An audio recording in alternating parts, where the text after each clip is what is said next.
Grégory Herpe, bonjour. Bonjour Nicolas. Donc, tu es vraiment parti au Cambodge et tu en es vraiment revenu. La preuve. Mais le Cambodge, c'est plus ce que c'était parce que quand on faisait l'Indo, on revenait avec des maladies au minimum, mais toi, même pas ça, quoi. Non, je suis en bonne santé. Encore plus propre que avant que tu partes, même. Voilà.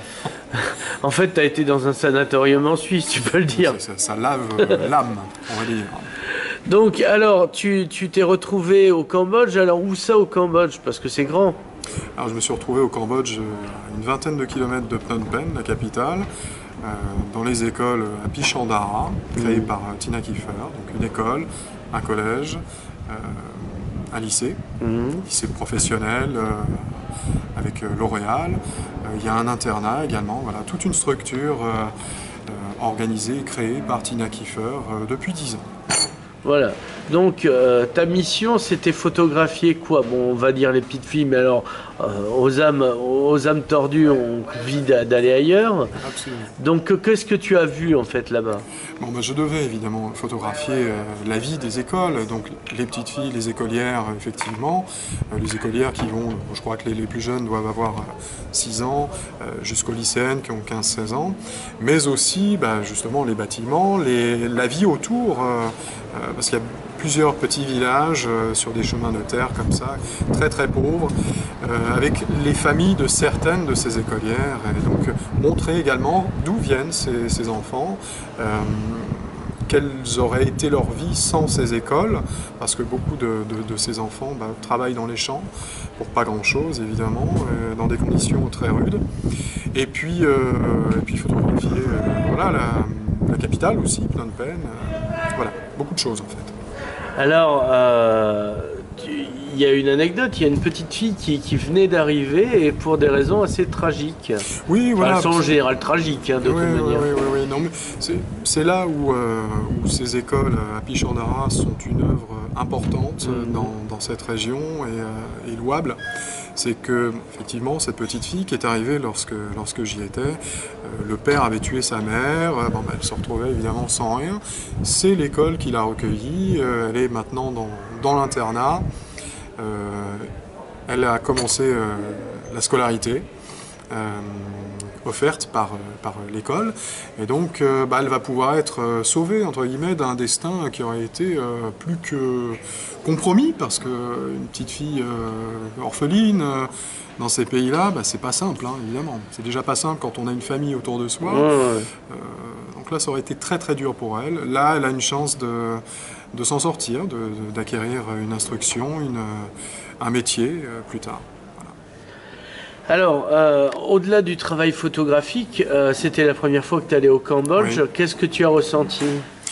J'ai ressenti voilà, une extrême pauvreté, une extrême misère dans ce pays, mais une très très grande dignité de ce peuple. Voilà, les gens sont très souriants malgré la pauvreté, ils sont très accueillants. Ils n'hésitent pas à aller vers vous, mais ils vous laissent venir aussi. Ça, c'est quelque chose d'assez... Enfin, on l'a perdu, ça, en Europe. Chacun cloisonne un peu autour de soi. Ouais. Là-bas, les gens sont très accueillants. Très accueillants. Il y a vraiment cette philosophie de la porte ouverte. Voilà. J'ai pu aller vers les gens sans souci.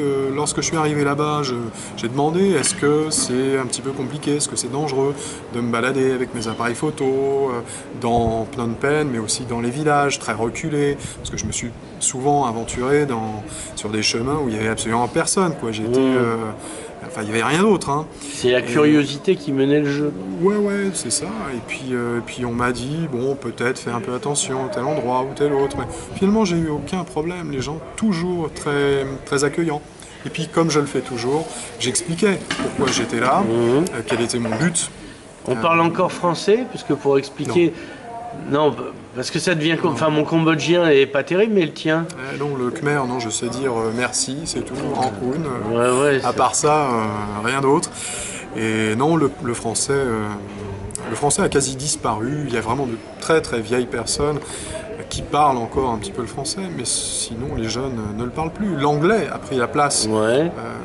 La place de choix, parce qu'il y a tellement de touristes maintenant dans Phnom Penh que tout le monde parle plus ou moins l'anglais. Voilà. Par contre, au sein de l'école à Pichandara, les élèves apprennent et l'anglais et le français. Les lycéennes, les filles qui ont 14, 15, 16 ans, parlent déjà un français de très bonne qualité. Donc ça c'est bien. Alors, je vais dire une grosse connerie, mais j'ai pas pu m'en empêcher. Mais maintenant que l'Angleterre est partie de l'Europe, à nouveau, on va parler français comme langue de travail au Cambodge. Je ne sais pas. Je pense que là, le retour en arrière est impossible. L'anglais a vraiment pris cette place, comme partout dans le monde d'ailleurs. Hein, ce serait pas mal d'ailleurs qu'on suive un peu l'exemple des écoles là-bas qui apprennent l'anglais. Vers 6 ans déjà, 7 ans, les filles apprennent l'anglais.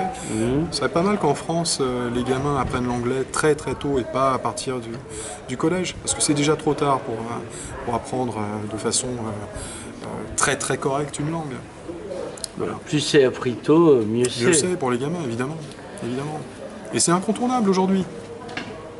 Oui, mais enfin, il faut se méfier aussi, puisque là, on va faire un pas de travers.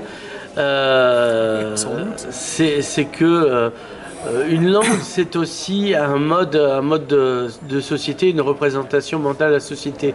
Et quand on apprend l'anglais, ce qu'on nous apprend maintenant, c'est pas l'anglais, c'est le globish, le global English, et ça n'est pas Byron, ça n'est pas Shakespeare. C'est pas Byron, donc il faut se méfier aussi de ce qu'on les langues qu'on transmet. Elles sont aussi des modèles sociaux. Voilà. Donc on va repartir au Cambodge. Est-ce que donc tu as eu 15 jours pour le faire, ton travail? Est-ce que tu considères qu'il est fait? Et est-ce que tu souhaiterais retourner là-bas Si je peux retourner là-bas, je le ferai avec grand plaisir, oui. Maintenant, je pense que j'ai vraiment couvert tout ce que je devais couvrir. J'ai pris des photos. J'ai vraiment pris le temps à chaque fois. J'ai pris le temps dans chacune des classes de l'école. Et puis j'ai pris le temps autour aussi, justement, de partir. Je partais en VTT souvent, comme ça, un peu au hasard sur ces petites routes. Enfin, on peut même pas appeler ça des routes, c'est vraiment des chemins de terre complètement défoncés et puis, qui suivent comme ça le fleuve, généralement. Avec les villages qui suivent la route le long du fleuve, et de temps en temps tu t'enfonces un peu dans la nature, dans la campagne comme ça, et tu tombes sur un petit village, pareil, toujours en enfilade. Là j'ai vraiment pris le temps d'aller à la rencontre de ces gens-là et de ce peuple. Ouais, donc j'ai pris beaucoup de photos de la façon dont ils vivent, de la façon dont ils travaillent aussi. Voilà. J'ai eu un panel assez large des occupations de ces gens-là. Voilà, ils travaillent beaucoup le bois, des choses comme ça, beaucoup de plantations de jasmin notamment. Voilà. Très intéressant. On travaille avec les bêtes aussi, il y a beaucoup de vaches. Buffles Oui, c'est ça, les fameux buffles qu'on peut trouver là-bas. Et puis quelques pêcheurs. Il y a des paysages de rizières j'ai pas vu de rizière, moi. Pas là où j'étais en tout cas, mais j'ai eu beaucoup de plantations de jasmin, surtout. Écoute, on a ramené des colis entiers. Une valise entière. Donc, alors, la vente aux enchères de ces photos se fera à Paris. Oui, c'est ça. Comment ça s'appelle en octobre ou en novembre? Oui, je pense que on n'a pas encore la date. La date n'est pas arrêtée. Il faut que je travaille un peu les photos là maintenant. Avec Tina, on va organiser tout ça. Il faut qu'on trouve le lieu précis où nous ferons cette vente aux enchères. Et puis après, voilà, ça va rouler. Et puis tout l'argent à 200% récolté ira au profit de ces enfants là-bas et de l'école. Parce que c'est une organisation, mais vous n'imaginez pas, quoi. Quand on s'occupe de 1000 enfants, 1000 élèves, comme ça, un peu plus même, et tous les ans, il y en a une centaine d'autres qui arrivent supplémentaires, c'est très très lourd.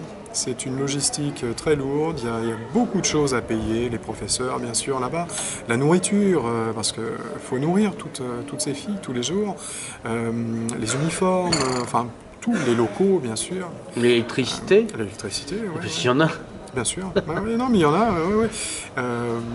ils sont sans cesse en fait en train de penser à des choses supplémentaires au sein de ces écoles qui pourraient encore améliorer et la vie de ces petites filles et leur instruction et leur bagage finalement pour leur vie future. Donc c'est très intelligent, très courageux aussi dans cette région où il n'y a pas grand chose, mais tout ça, ça demande énormément de moyens. Donc voilà, cette vente aux enchères sera un moyen de récolter des fonds.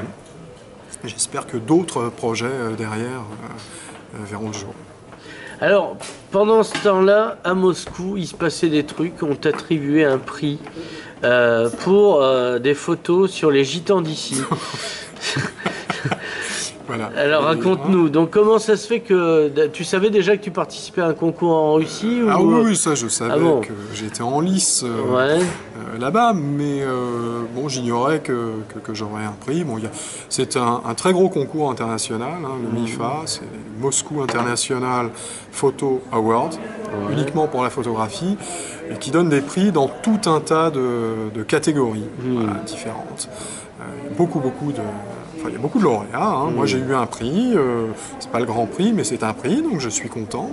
C'est une reconnaissance, en tout cas à l'étranger, internationale, qui est agréable. Surtout pour un travail que j'ai fait ici, donc là où j'habite maintenant. Ouais, donc Perpignan, pour ceux qui n'auraient pas compris. Voilà. Non, mais s'il y a des gens, ils ont l'air de l'ignorer, c'est pour ça que c'est bien de le rappeler. Effectivement. C'est amusant de voir qu'on reçoit des prix ailleurs, très très loin parfois. Ouais, on n'est jamais prophète en son pays, mais enfin si loin, quand même, ça fait loin. Quoi. Non, mais si j'étais né à Perpignan, je crois que la mairie m'aiderait peut-être un petit peu plus. Non, rassure-toi, elle te fera aussi un bras d'honneur. Ah, tu crois? Je sais pas. Si tout est prétexte. Je crois que c'est un peu la mentalité locale, ça. Il faut faire partie du sérail pour avoir une certaine reconnaissance et de l'aide. Voilà. C'est pas grave, hein, moi je suis pas d'ici, donc je continuerai à travailler ici et à montrer Perpignan et la Catalogne ailleurs, à ceux qui en ont finalement quelque chose à faire, peut-être petit peu plus que ces gens-là, qui tournent en rond.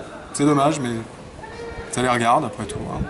Donc, alors, la question, c'est quoi la prochaine mission? Alors, prochaine mission. Là, j'ai deux projets, deux gros projets en tout cas.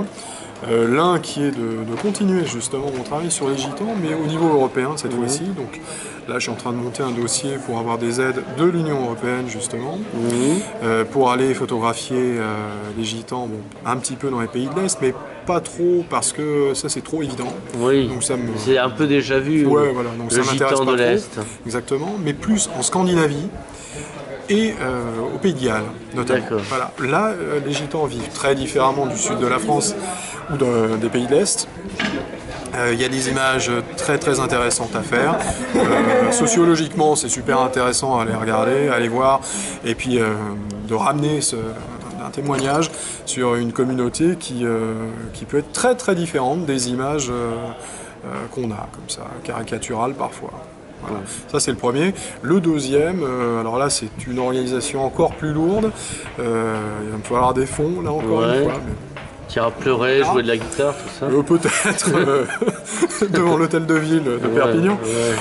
Donc là je veux aller en République de Sakha. Donc c'est une république qui appartient à la Russie, en Sibérie.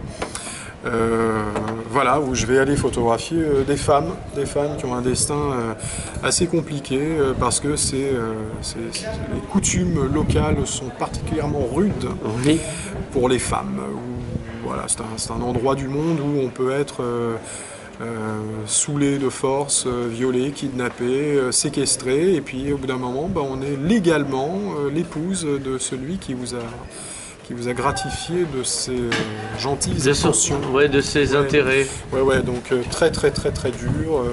Là j'ai envie de faire un beau reportage là-dessus. Un témoignage surtout, parce que c'est une région du monde dont on ne parle absolument pas. C'est en Sibérie? Ouais, c'est en Sibérie.